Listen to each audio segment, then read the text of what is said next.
আমি বলেছিলাম তোমাদেরকে যে সিম্পল প্রেজেন্টের সাথে সাথে আমি সিম্পল পাস্ট শেখাবো। এবার দেখো, সবার আগে তোমাকে জানতে হবে আইডেন্টিফিকেশন অফ টেন্স।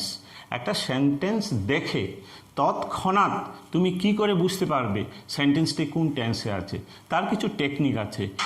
এখানে আমি লিখে দিয়েছি এবং পরপর তোমাদের বুঝিয়ে যাচ্ছি। তবে তার আগে একটা জিনিস তোমাদের জানতে হবে, তোমাদের সাথে যে আমি আগে আলোচনা করেছিলাম হেল্পিং ভার্ব এবং মেইন ভার্বের মধ্যে পার্থক্যটা কি, বা কখন হেল্পিং ভার্ব হবে।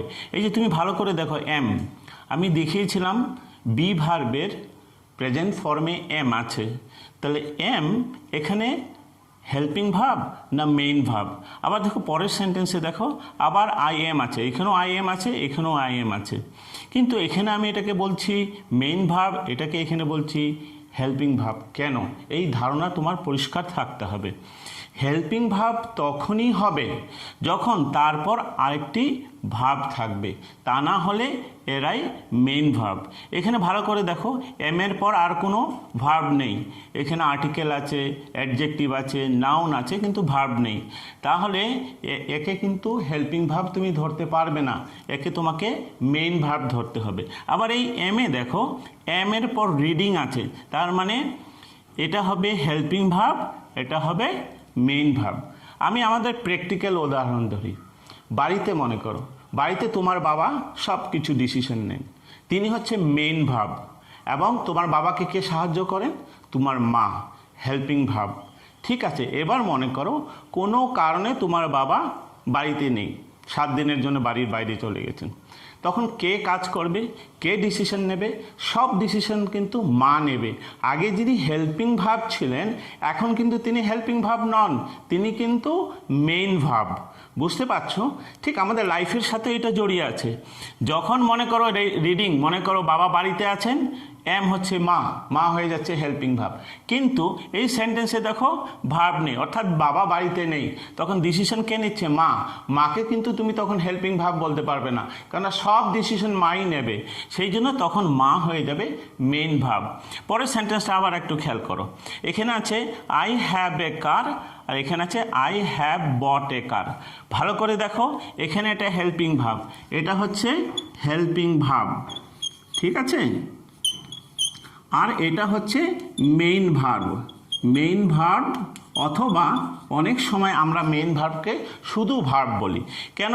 এখানে বট আছে, বটটা হচ্ছে মেইন ভার্ব, এখানে হ্যাভটা হয়ে যাচ্ছে হেল্পিং ভার্ব। কিন্তু ঠিক এই সেন্টেন্সটায় দেখো, হ্যাভের পর কিন্তু আর কোনো ভার্ব নেই, অর্থাৎ এই যে আমি যাদেরকে এতক্ষণ যাবৎ হেল্পিং ভার্ব নাম দিয়েছিলাম, তাকে কিন্তু এখন আর আমি হেল্পিং ভার্ব বলতে পারবো না, একে আমাকে মেইন ভার্ব বলতে হবে।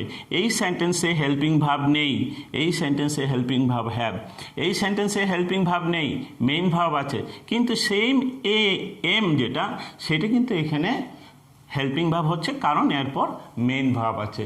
তারপর আমি চলে যাচ্ছি, কেননা তোমাদের যদি এই ধারণা না থাকে তাহলে তুমি এখানে বুঝতে পারবে না। ভালো করে দেখো, সিম্পল প্রেজেন্ট আইডেন্টিফিকেশন, অর্থাৎ তুমি কি করে একটি সেন্টেন্সকে দেখার পর বুঝতে পারবে যে এটা এই টেন্সে আছে। অনেক সময় আমার অভিজ্ঞতা থেকে দেখছি, টেন্স জিজ্ঞাসা করেছি জানো, বলে হ্যাঁ, এবার আমি সেন্টেন্স জিজ্ঞাসা করছি, উত্তর দিতে পারছে না, তার কারণ ওরা ওটাকে মুখস্থ করেছে। এগুলোকে কি করতে হবে? ছোট ছোট ক্যাপসুল যেরকম হয় না, এরকম করে মাথায় রাখতে হবে। তুমি গড়গড়িয়ে মুখস্থ করলে কোনো দিনও পারবে না। সেই জন্য কি মনে রাখবে? দেখো, সিম্পল প্রেজেন্ট মনে রাখতে গেলে আইডেন্টিফিকেশন মানে চেনার উপায়। সবার আগে তোমাকে সেন্টেন্সটা দেখতে হবে। টেন্স মানে হচ্ছে ভার্ব, তোমার নজর যাবে সব সময়, যেই বলবে কোন টেন্স, তোমার নজর যাবে ভার্বের দিকে। এইবার তুমি যদি কোনো সেন্টেন্সে মনে করো, এই একটা সেন্টেন্স, আই প্লে ক্রিকেট, ঠিক আছে, এই সেন্টেন্সে তোমাকে যদি বলে কেউ এটা কোন টেন্স, সবার আগে তোমার নজর যাবে এই ভার্বের দিকে এবং ঠিক তার সামনে তাকাবে, কেননা প্লে হচ্ছে মেইন ভার্ব, হেল্পিং ভার্ব সব সময় সামনে থাকে। তুমি ভালো করে দেখো, এখানে am, is, are, was, were, have, has, had, এই 8টা যে আমি হেল্পিং ভার্ব বলি কেউ নেই। তাহলে যদি কোনো সেন্টেন্সে তুমি যদি দেখো যে ভার্বের মেইন ভার্বের আগে কোনো হেল্পিং ভার্ব নেই, তাহলে তোমার মুখে একটি শব্দ আসবে, সেটা হচ্ছে সিম্পল। ঠিক আছে, যদি কোনো সেন্টেন্সে তুমি হেল্পিং ভার্ব খুঁজে না পাও, তাহলে তোমার মুখে একটি শব্দ আসবে সিম্পল। এবার তুমি দেখবে এই ভার্বটা কোন ফর্মে আছে। আমি আগে বলেছিলাম ভার্বের 3টি ফর্ম হয়। এখানে ভালো করে দেখো, এখানে লেখা আছে 2 নম্বরে V1ST, অর্থাৎ ভার্বের প্রেজেন্ট ফর্ম বসে। তাহলে দুটো নিয়ম এখানে মিলে যাচ্ছে। এক হচ্ছে সেন্টেন্সে হেল্পিং ভার্ব নেই, ভালো করে দেখো এই সেন্টেন্সে কোনো হেল্পিং ভার্ব নেই, তাহলে তোমার মাথায় কি আসলো, মুখে কি আসলো, সিম্পল শব্দটা আসলো। এবার ভার্বের ফার্স্ট ফর্ম বা প্রেজেন্ট ফর্ম, তা প্লে শব্দটা কি ভার্বের প্রেজেন্ট ফর্ম, তাহলে সিম্পল আর প্রেজেন্ট এই দুটো শব্দ নিয়ে তুমি একটি টেন্স পেলে, তার নাম হলো সিম্পল প্রেজেন্ট। ঠিক আছে, একইভাবে আমি বলেছিলাম এর সাথে এর মিল আছে।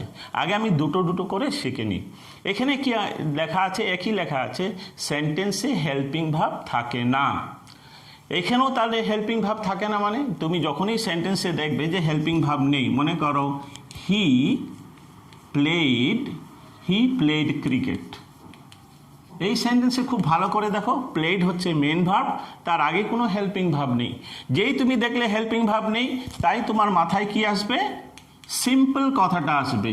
এবার সিম্পল আসলো, এবার তুমি মেইন ভার্বটা দেখো কি আছে, প্লেড হচ্ছে ভার্বের কি সেকেন্ড ফর্ম, আর আরেকটা মানে হচ্ছে পাস্ট ফর্ম। তাহলে তোমার মুখে কি আসছে, পাস্ট। তাহলে সিম্পল আর পাস্ট দুটো মিলে হয়ে গেল সিম্পল পাস্ট। তাহলে এখানে কি দেখেছিলে, এই সেন্টেন্সে হেল্পিং ভার্ব ছিল না, সিম্পল প্লে প্রেজেন্ট ফর্মে সিম্পল প্রেজেন্ট। একইভাবে এখানে দেখো এই যে প্লেড, এই সেন্টেন্সে হেল্পিং ভার্ব ছিল না, তাই তুমি সিম্পল কথাটা পেলে। আর প্লেড হচ্ছে ভার্বের সেকেন্ড ফর্ম বা পাস্ট ফর্ম, তাহলে সিম্পল আর পাস্ট এটা দেখে তুমি বুঝতে পারলে যে সেন্টেন্সটা সিম্পল পাস্টে আছে। যতগুলি টেন্স আছে এরকম দুটো করে নিয়ম আছে, শুধু সিম্পল প্রেজেন্টে 3 নম্বর নিয়ম আছে, এইটা তুমি মাথায় রাখবে। আর অন্যান্য সব কটা টেন্সেই দুটো করে নিয়ম আছে। 3 নম্বর নিয়ম কি, সাবজেক্ট যদি থার্ড পারসন সিঙ্গুলার নাম্বার হয়, তোমাকে আগেই বলেছিলাম থার্ড পারসন সিঙ্গুলার কিন্তু টেন্সে সবসময় কিছু না কিছু ঝামেলা করবে। কি বলেছিলাম, কি করে বুঝতে পারবে থার্ড পারসন সিঙ্গুলার নাম্বার, ইংরেজি লিটারেচারে যে কয়টি প্লুরাল শব্দ আছে প্লাস আই বাদ দিলে যা কিছু থাকবে সবই হচ্ছে থার্ড পারসন সিঙ্গুলার। তাহলে এখানে যদি আয়ের পরিবর্তে হি থাকে, হিটা কি থার্ড পারসন, এটা কি প্লুরাল না, এটা কি আই না, তাহলে এটা থার্ড পারসন সিঙ্গুলার। সাবজেক্ট যদি থার্ড পারসন সিঙ্গুলার নাম্বার হয়, তাহলে ভার্বের শেষে এস বা ইএস যুক্ত করতে হবে। অর্থাৎ তুমি যদি লেখো হি প্লে ক্রিকেট, তোমাকে কেটে দেবে, বলবে রং। ঠিক আছে, কেন রং, কারণ এখানে 3 নম্বর নিয়ম একখানা জুড়ে দেওয়া হয়েছে। এখানে সাবজেক্ট যদি থার্ড পারসন সিঙ্গুলার হয়, তাহলে ভার্বের শেষে এস বা ইএস, অর্থাৎ এখানে তোমাকে একটা এস যুক্ত করতে হবে। এবার তুমি বলতে পারো যে কোথায় তুমি এস বা ইএস যুক্ত করবে। সাধারণভাবে যেসব শব্দের পেছনে ও থাকে, ডাবল এস থাকে, এক্স থাকে, সিএইচ থাকে, এইসব সেন্টেন্সের পেছনে ইএস যুক্ত হয়, আর বাকি সব ক্ষেত্রে এস যুক্ত হয়। ঠিক আছে, তাহলে আমি কি জানলাম, আইডেন্টিফিকেশন অফ টেন্স। তাহলে তুমি শিখলে কি করে সিম্পল প্রেজেন্ট জানবে, সবার আগে নজর যাবে ভার্বের দিকে, ভার্বের ঠিক সামনের দিকে তাকাবে।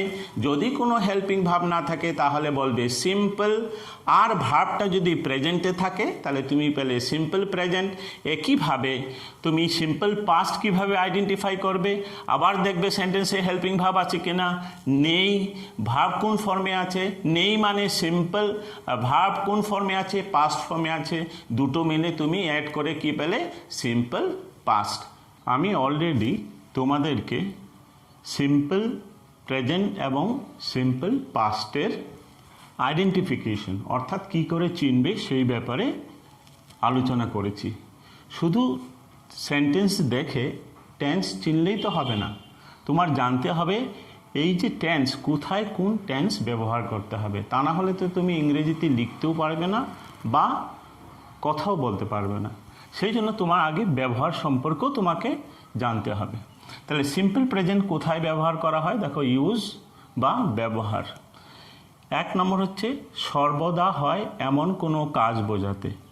সর্বদা হয় মানে রোজ যে ধরনের কাজ আমরা করি সেগুলো, আমরা যেরকম করি, পড়াশোনা করি, খাই দাই, হ্যাঁ, এই সব কিছু হচ্ছে আমাদের রোজকার কাজ।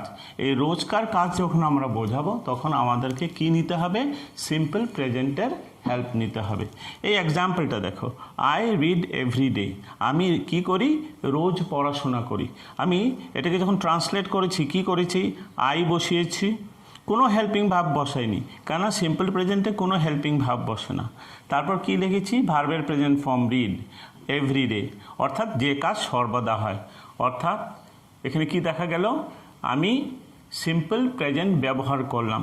পরবর্তীকালে কি দেওয়া আছে? 2 নম্বর ব্যবহার, চিরন্তন সত্য বা যাকে আমরা বলি নিত্য সত্য বা ইউনিভার্সাল ট্রুথও বলা হয়।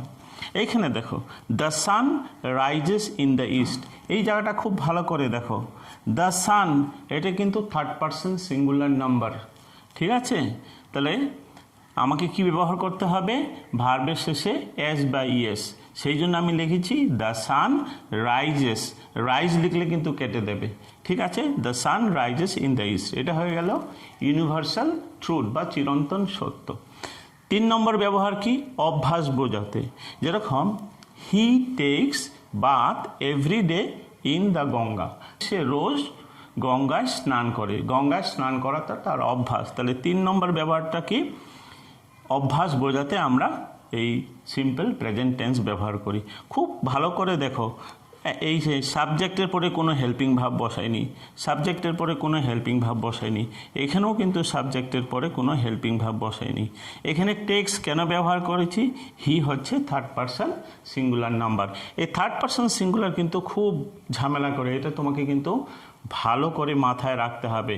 সিম্পল প্রেজেন্ট টেন্সে, আবারও বলছি, সিম্পল প্রেজেন্ট টেন্সে কর্তা যদি থার্ড পারসন সিঙ্গুলার নাম্বার হয় তাহলে অবশ্যই ভার্বের শেষে এস বা ইএস যুক্ত করবে, ঠিক আছে? এর আরও অনেক ব্যবহার আছে, কিন্তু আপাতত তুমি এই কটা ব্যবহারেই যদি জানো যথেষ্ট। এবার চলে আসো সিম্পল পাস্টের ইউজ বা ব্যবহার। সিম্পল পাস্ট খুব সহজ, কি? অতীতে কোনো কাজ করা হয়েছিল বোঝাতে। অর্থাৎ এখানে দেখো হি ওয়েন্ট টু মার্কেট, এখানে ওয়েন্ট টু মার্কেট মানে সে কিন্তু বাজারে চলেও গিয়েছে এবং চলেও এসছে, অতীতের ঘটনা, কাজটা হয়ে গেছে। তাহলে যখনই কোনো কাজ অতীতে হয়ে গেছে বা হয়ে গিয়েছিল বোঝাবে, তখন তোমাকে বসাতে হবে কার ব্যবহার করবে? সিম্পল পাস্ট টেন্সের ব্যবহার করবে। তাহলে সিম্পল পাস্টে কি ছিল? কোনো হেল্পিং ভাব বসবে না। দেখো আমি এখানটায় কোনো হেল্পিং ভাব বসাইনি, কিন্তু আমরা জানি গো ভার্ব হচ্ছে ভার্বের প্রেজেন্ট ফর্ম গো, তার পাস্ট ফর্ম কি? ওয়েন্ট। তাহলে আমি কি বসালাম? হেল্পিং ভাব বসালাম না, গোর পাস্ট ফর্ম ওয়েন্ট বসালাম। পরের এক্সাম্পলে দেখো আই, এখানে একটা জিনিস খেয়াল করো, এখানে কিন্তু এস বা ইএস যুক্ত হবে না।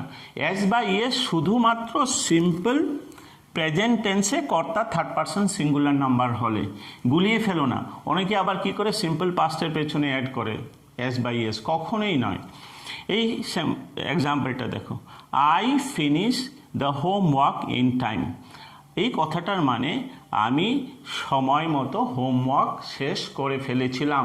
অতীতের কাজ আমার হয়ে গেছে হোমওয়ার্ক করা, সেই জন্য আমি কি বসিয়েছি? আই বসিয়েছি, কোনো হেল্পিং ভাব বসাইনি। ফিনিশড, আমরা জানি ফিনিশ হচ্ছে ভার্বের পাস্ট ফর্ম, তাহলে হেল্পিং ভাব বসালাম না, সিম্পল ভার্বের পাস্ট ফর্ম বসালাম, পাস্ট দুটো মিলে সিম্পল পাস্ট। তাহলে ব্যবহারটা বুঝলে, অতীতে কোনো কাজ করা হয়েছিল বোঝালে আমরা কাদের ব্যবহার করি? সিম্পল পাস্ট টেন্সের ব্যবহার করি। এখানেও দেখো তাই ব্যবহার করেছি, সে বাজারে গিয়েছিল, he went to market, helping ভাব নেই, ভার্বের পাস্ট ফর্ম, আমি বারবার বলছি। এখানে দেখো I finished the homework in time, এখানেও তাই করেছি। কি হয়েছিল? আমার হোমওয়ার্ক করা হয়ে গেছিল, সেই জন্য ঠিক সাবজেক্টের পর কোনো হেল্পিং ভাব বসায়নি, ভার্বের পাস্ট ফর্ম বসিয়েছি। আশা করি তুমি আগে আইডেন্টিফিকেশন যেটা ছিল টেন্সের, সিম্পল প্রেজেন্ট টেন্স এবং সিম্পল পাস্ট টেন্সের, সেটা বুঝেছো এবং এরপর এর ব্যবহারগুলো শিখে নিয়েছো। এর বেশি এই মুহূর্তে প্রয়োজন নেই, তুমি যদি এই অবধি জানো তাহলে যথেষ্ট। যদি তোমাদের আমার এই ভিডিওটি ভালো লেগে থাকে তাহলে লাইক, শেয়ার এবং কমেন্ট করবে। এবং আমার এই চ্যানেলটি সাবস্ক্রাইব করবে, বেল আইকনটি অবশ্যই প্রেস করবে। Thank you very much.